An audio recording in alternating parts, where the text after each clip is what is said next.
Di beberapa bulan ini, kasus korupsi, fraud, dan penyuapan menjadi perhatian publik. Bahkan sampai muncul klasmen LKI atau Liga Korupsi Indonesia. Banyak sekali modus korupsi, fraud, dan penyuapan di Indonesia, mulai dari penyalahgunaan anggaran, proyek fiktif, suap menyuap, dan korupsi dalam peradilan. Salah satu modus yang jarang sekali terungkap dalam kasus korupsi, fraud, dan penyuapan yaitu manipulasi kinerja penjualan sampai dengan pemalsuan laporan keuangan, termasuk penghapusan piutang fiktif. Seringkali pekerja di perusahaan dalam menjalankan tugasnya melakukan banyak kecurangan agar tidak diketahui atasan atau agar atasan senang, sehingga manipulasi laporan kinerjanya seperti laporan penjualan atau laporan keuangan. Bahkan di beberapa perusahaan, ada beberapa atasan yang justru meminta anak buahnya untuk memanipulasi kinerja penjualan dan laporan keuangan agar tetap dipertahankan menjadi direksi dan pemegang saham atau shareholder. Kecurangan ini jarang sekali terungkap dalam jangka waktu pendek karena seringkali melibatkan banyak orang baik yang disuap atau diintimidasi. Namun, kecurangan ini akan sangat berdampak besar pada keberlangsungan dan keberlanjutan perusahaan. Semakin lama data dipalsukan, maka semakin besar juga kerugian perusahaan yang ditimbulkan dan pastinya berdampak pada keberlangsungan dan keberlanjutan perusahaan. Oleh sebab itu, perlu adanya sistem untuk mengendalikan kejadian kecurangan atau fraud dalam proses pelaporan penjualan dan pemalsuan laporan keuangan. Dalam ISO 37001/2016 mempersyaratkan perusahaan harus melakukan pemeriksaan terhadap transaksi keuangan mulai dari proses penjualan sampai dengan penyusunan laporan keuangan. Dalam ISO 37001/2016 mempersyaratkan perusahaan harus melakukan pemeriksaan terhadap transaksi keuangan mulai dari proses penjualan sampai dengan penyusunan laporan keuangan dalam klausul 8.3 pengelolaan keuangan. Namun perlu juga didukung dengan integritas dari karyawan untuk dapat menolak penyuapan atau suap ataupun intimidasi dan melaporkan kegiatan atau transaksi yang dapat merugikan perusahaan sesuai dengan klausul 8.6 komitmen arti penyuapan. Dengan perusahaan menerapkan ISO 37001 dan menjalankan seluruh klausulnya, diharapkan dalam mengurangi bahkan menghilangkan risiko penyuapan, kecurangan atau fraud, termasuk korupsi dalam bisnis dan operasionalnya. Berikut merupakan contoh kasus kecurangan atau fraud dan penyuapan dengan memanipulasi laporan penjualan dan pemalsuan laporan keuangan perusahaan di Kerajaan Konoha. PT Hidup Segan Mati Tamau sebagai salah satu perusahaan negara di Kerajaan Konoha yang bergerak di bidang pakan ternak sedang menjadi perhatian masyarakat karena digadang-gadang dan dielu-elukan karena melaporkan penjualan dan keuangan yang sangat besar setiap tahunnya. Sehingga jajaran direksi selalu dipertahankan oleh pemegang saham atau menteri untuk menjalankan perusahaan tersebut. Namun, hal tersebut berubah drastis setelah PT Hidup Segan Mati Tamau diwajibkan untuk menerapkan sistem manajemen anti penyuapan termasuk fraud oleh salah satu customer dan didukung oleh kementerian di Kerajaan Konoha. Halo Bu Ani, pagi. Pagi Pak Bos. Apa kabar hari ini? Sehat dong? Sehat Pak. Ngomong-ngomong, penjualan kita bulan ini masih oke kan? Masih profit kan? Masih Pak, aman. Lalu targetmu berarti tercapai dong? Tercapai Pak. Pintar sekali. Tenang aja Pak, kalau nggak capai target, nanti saya akan gebrak di ruangan sales Pak, biar capai target semua. Iya gitulah, kali-kali kamu harus emang push tuh anak-anak buahmu ya kan? Nah lalu, untuk mengenai masalah barang-barang yang nggak laku, ataupun laku, Bu Ani, nanti di laporannya tolong ditulis terjual habis, sold out. 100% terjual. Siap Pak, nanti produk-produk yang nggak laku kita simpan aja di gudang. Betul. Jadi nanti kan nggak akan juga kan dicek-cek sama Pak Komisaris atau Pak Menteri. Itu kan nggak akan mungkin masuk ke gudang juga kan Pak? Nah, bisa juga kayak gini Bu Ani. Untuk barang-barang yang di stok tadi, yang di gudang, iya. Bu Ani nanti kita jual lagi ke perusahaan ini. Nanti kita oplos barang-barang yang nggak laku tadi. Oke. Kita masukin ke dalam stok baru kita. Nanti kita jual lagi ke perusahaan ini. Nanti kita bagi-bagi, tenang aja. Siap, Bu Ani saya kasih lah. Siap, gampang, oke? Bisa diatur. Pintar teh. Pak Roni, gimana penjualannya? Udah capai target belum? Terus ada strategi khusus nggak sih biar saya bisa capai target? Wah, alhamdulillah sih kalau untuk target saya tercapai terus sih. Nah, kebetulan juga saya kan dapat customer lungsuran nih dari Bu Ani. Nah, ya udah, jadi saya tinggal terima kontrak kerjasamanya. Terus habis itu saya masukin deh ke pencapaian penjualan saya. Wah, enak dong kalau kayak gitu. Memangnya nama perusahaannya apa, Pak? Terus lokasinya di mana? Soalnya saya juga mau cari di sekitaran sana sih. Siapa tahu aja saya ketemu juragan-juragan tambak yang mau beli pakan ternak di saya. Wah, kalau itu saya kurang tahu ya. Saya juga belum pernah ke sana soalnya. Saya cuma disuruh catat penjualan aja sih. Nah, terus kan kontrak juga udah langsung kan udah dikasih sama Bu Ani. Nah, jadi ya udah saya terima beres aja. Kalau misalkan saya ngomong yang enggak, saya takut dimarahin bos. Sebentar ya. Kok bisa sih direktur memerintahkan untuk melakukan kecurangan, bukannya nanti malah merugikan perusahaan?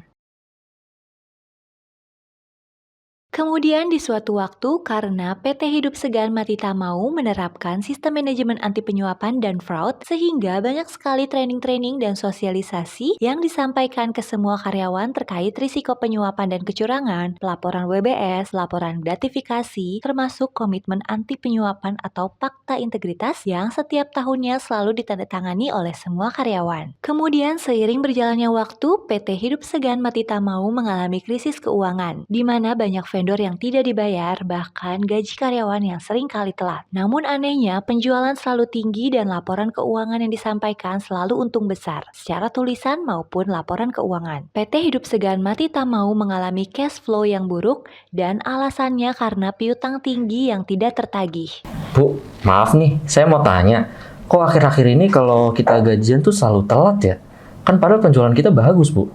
Iya nih Pak, kondisi perusahaan lagi nggak bagus, cash flow juga berantakan banget.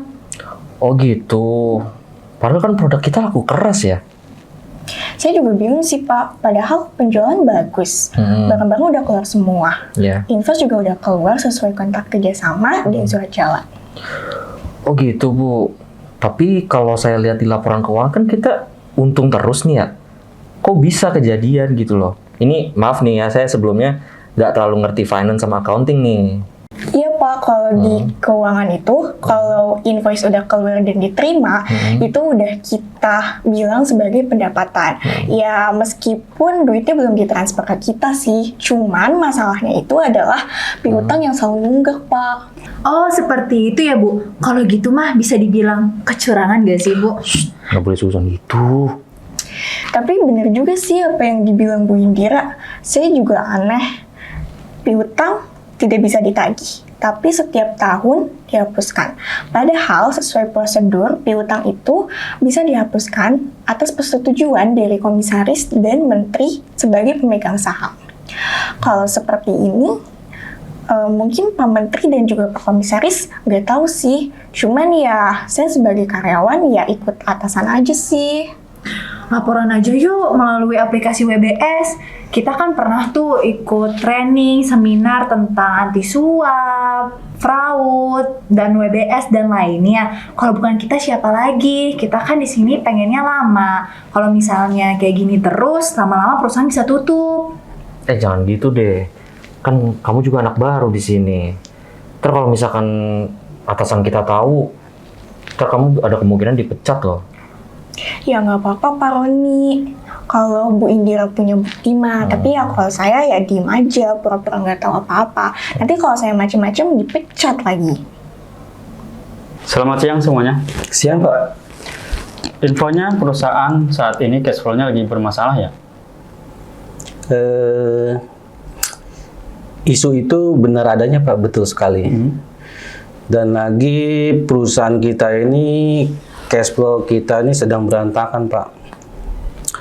Dan banyak juga di kita ini terjadi kredit macet, Pak. Dalam artian cash flow untuk penagihan kita tuh agak-agak terkendala di situ di customernya. Tapi kita ini sudah bekerja sama dengan beberapa penagih dengan para debt collector, Pak, untuk melakukan penagihan kepada si customer yang bermasalah. Kurang lebih seperti itu sih, Pak. Oke, kalau begitu coba investigasi aja Pak. Lakukan investigasi. Oh, demikian. Oh, kebetulan Pak, saya bawa Pak Asep nih, Pak. Ya. Pak Asep, beliau ini sekaligus ketua internal audit di perusahaan kita, Pak. saya bawa beliau ke sini itu sekalian untuk mendapatkan arahan dari Bapak, kurang lebih demikian. Oke, Pak Asep, kalau begitu, tolong jadwalkan untuk audit investigasi. Oke? Oke, baik. Segera saya laksanakan. Ya. Jadi gini Pak Asep, Pak Asep saya undang ke sini, saya sebenarnya mau minta tolong Pak Asep. Oke. Nanti pada saat audit dilakukan, minta tolong dikondisikan Pak Asep ya. Kok gitu sih, Pak? Pak Asep nih kayak nggak ngerti aja. Paham maksud saya dong Pak. Ya intinya Bapak nggak usah banyak tanya deh. Bapak kondisikan temuan nanti audit itu yang receh-receh saja. Oke. Jangan temuan yang besar-besar gitu loh Pak. Dan jangan sampai menyinggung ke hal yang masalah keuangan dan masalah kepenjualan gitu loh Pak. Paham maksud saya Pak? Oke, saya paham, Pak. Gitu dong. Dan lagi nanti saya akan coba hubungin bagian manajer keuangan untuk kita siapkan Pak. Intinya kami akan coba koordinasi sama manajer keuangan untuk memanipulasi data. Nanti pada saat audit biar hasilnya nanti bagus-bagus semua. Kurang lebih seperti itu Pak. Oke, baik. Minta tolong Pak ya. Akan segera saya laksanakan, Pak. Bagus gitu dong. Nah nanti untuk masalah itu saya paham juga nanti Bapak ada buat liburan lah. Baik, kalau gitu terima kasih banyak, Pak. Oke, bagus. Sip. Mbak Indira merasa geram mendengar hal tersebut. Akhirnya Mbak Indira melaporkan kecurangan dan beberapa bukti yang dimilikinya melalui aplikasi WBS.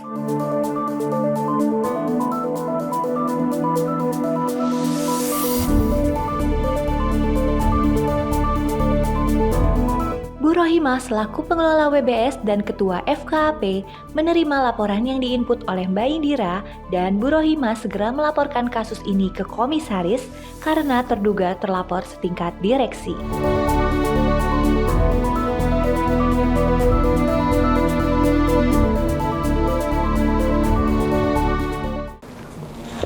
Selamat pagi, Pak.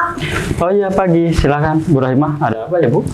Jadi gini, Pak, saya mau melaporkan WBS dan bukti-buktinya serta hasil dari investigasi awalnya, Pak. Kasus apa ya, Bu? Nah ini banyak sekali kasus yang terjadi nih Pak, mulai dari penjualan fiktif, pengoplosan produk menggunakan bahan baku yang kadaluarsa, sampai penghapusan piutang yang berdampak ke kondisi keuangan perusahaan, Pak.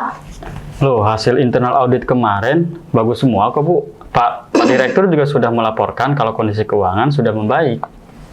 Nah ini masalahnya Pak, ternyata banyak yang terlibat dalam kecurangan ini Pak, termasuk Pak Toto sendiri selaku Direktur Utama. Beliau memerintahkan karyawan memasukkan data-data seperti Bu Ani di penjualan, Pak Asep di internal audit, bahkan ke manajer keuangannya juga Pak. Oh gitu. Oke, laporannya ini saya terima. Saya juga akan melaporkan ke Pak Menteri untuk ditindaklanjuti secara hukum dan minta bantuan KPK dan Kejaksaan untuk menyelidiki lebih lanjut. Terima kasih atas laporannya ya, Bu. Ya, baik. Sama-sama, Pak. Saya permisi dulu ya, Pak. Mari, silakan.